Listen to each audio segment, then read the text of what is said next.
Breaking news చూస్తున్నాం. కలియుగ ప్రత్యక్ష దైవం శ్రీ వెంకటేశ్వర స్వామిని దర్శించుకునేందుకు భక్తులు భారీగా తిరుమలకు తరలి వస్తున్నారు. శుక్రవారం నుంచి భక్తుల రద్దీ మరింత పెరిగింది.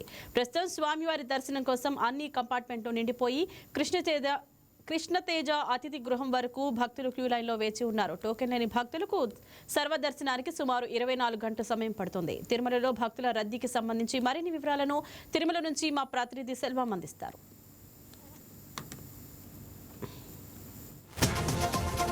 తిరుమలకి తరలి వస్తున్నారు. ఈ నేపథ్యంలో చూసుకుంటే ఈ రోజు మంగళవారం సంబంధించి ఉన్నప్పటికీ కూడా భక్తులు భారీగా కూడా ఇటు తిరుమలకి సంబంధించి కూడా చేరుకుంటున్నటువంటి పరిస్థితి. ప్రస్తుతం వైకుంఠంలోని కంపార్ట్మెంట్లతో పాటు నారాయణగిరి ఉద్యానవనంలో ఉన్నటువంటి కంపార్ట్మెంట్లు కూడా పూర్తి స్థాయిలో నిండి అనంతరం ఆ కృష్ణతేజ గెస్ట్ హౌస్ వరకు కూడా భక్తులు క్యూ లైన్ లో వేచి ఉన్నారు.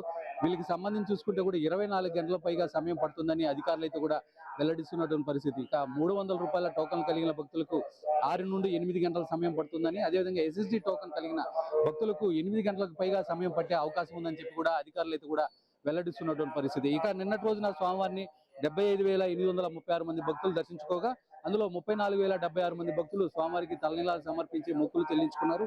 ఇక ఉండి ద్వారా కూడా 5.03 కోట్ల రూపాయలు ఆదాయం లభించినట్లు కూడా టీటీడీ వర్గాలు అయితే కూడా తెలిపినటువంటి పరిస్థితి. ముఖ్యంగా నిన్నటి రోజున 4.19 లక్షల లడ్డూలను విక్రయించినట్టు టీటీడీ కూడా పేర్కొన్నటువంటి పరిస్థితి. నిన్నటి రోజున 2,73,000 మంది భక్తులు కూడా ఇటు అన్నప్రసాదాలు పంపిణీ చేయడంతో పాటు 3,980 మంది భక్తులకు కూడా ఇటు వైద్య సేవలు అందించినట్టు టీటీడీ అయితే కూడా పేర్కొంది. అయితే సంబంధించి తిరుమలకు వచ్చేటువంటి భక్తులకు ఎలాంటి ఇబ్బందులు తలెత్తకుండా కూడా టీటీడీ చాలా పకడ్బందీగా ఏర్పాట్లు అయితే కూడా చేస్తుంది.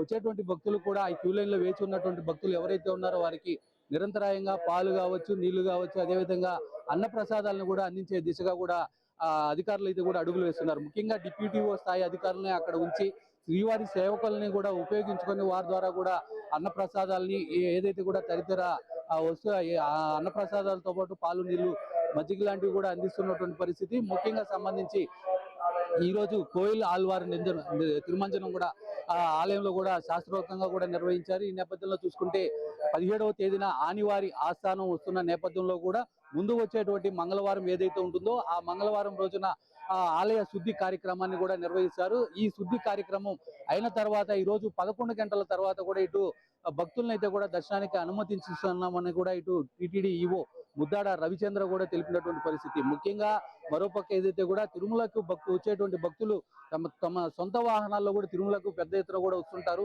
వీళ్ళు ఎక్కడ పడితే అక్కడ పార్కింగ్ చేసేసి కూడా వెళ్ళిపోతుంటారు. ఈ నేపథ్యంలో వాళ్ళు కూడా ఏదైతే టీటీడీ అదేవిధంగా ట్రాఫిక్ పోలీసులు కేటాయించినటువంటి పార్కింగ్ స్థలాలు ఉన్నాయో ఆ స్థలాల్లో మాత్రమే పార్కింగ్ నిర్వహించుకొని అనంతరం కూడా దర్శనానికి వెళ్లాలని కూడా సూచిస్తున్నటువంటి పరిస్థితి. ఈ నేపథ్యంలో చూసుకుంటే తిరుపతి అలిపిరి కేంద్రంగా ఉన్నటువంటి తనిఖీ కేంద్రం ఉంది. ఆ తనిఖీ కేంద్రాలు కూడా వాహనాలు కూడా పెద్ద ఎత్తున అక్కడ కూడా నిలిచిపోయినటువంటి పరిస్థితి. ఈ నేపథ్యంలో అంటే తిరుమలకు నిషేధిత వస్తువులు ఎవరైనా తీసుకొని వస్తారనే నేపథ్యంలో కూడా అక్కడ కూడా పూర్తి స్థాయిలో తనిఖీలు నిర్వహించిన అనంతరం కూడా ఇటు తిరుమలకి కూడా ఇటు భక్తులను అయితే కూడా అనుమతిస్తున్నటువంటి పరిస్థితి. దీంట్లో ప్రధానంగా టీటీడీ ఒకటే కూడా విజ్ఞప్తి చేస్తుంది. సోషల్ మీడియా ద్వారా కూడా ఎవరైనా టీటీడీ పైన దుష్ప్రచారాలు చేస్తుంటారు, అలాంటి వదంతులు ఎవరూ నమ్మొద్దండి. టీటీడీ సలహాలు సూచనలు పాటించుకొని స్వామివారిని కూడా ప్రశాంతమైన వాతావరణంలో దర్శించుకోవాలని టీటీడీ ముఖ్యంగా విజ్ఞప్తి చేస్తుంది. ఈ నేపథ్యంలో సంబంధించి భక్తులు అధికంగా ఉన్న నేపథ్యంలో కూడా ఇటు విఐపి ప్రోటోకాల్ పరిధిలో ఉన్న వాళ్ళకే దర్శనం కల్పిస్తూ వాళ్ళు ఇచ్చేటువంటి సిఫార్సు లేఖలకి దర్శనం ఇవ్వబోమని చెప్పి కూడా టీటీడీ ముఖ్యంగా వెల్లడించిన పరిస్థితి. మరోపక్క చూసుకుంటే ఈ నెల నుంచి సెప్టెంబర్ 30వ తేదీ వరకు కూడా ఈ ప్రధానమైన రోజుల్లో ఏదైతే కూడా విశేష పర్వదినాలు ఉంటాయో ఆ పర్వదినాల్లో కూడా ముఖ్యంగా బ్రేక్ దర్శనాలు కూడా రద్దు చేస్తున్నట్టు టీటీడీ ఇప్పటికే పేర్కొన్నటువంటి పరిస్థితి అయితే నెలకొంది. ఇది మొత్తానికి తిరుమలలో ఉన్నటువంటి పరిస్థితి. కెమెరా పర్సన్ చైతన్య రెడ్డితో సెల్వం, తిరుమల నుంచి YK టీవీ.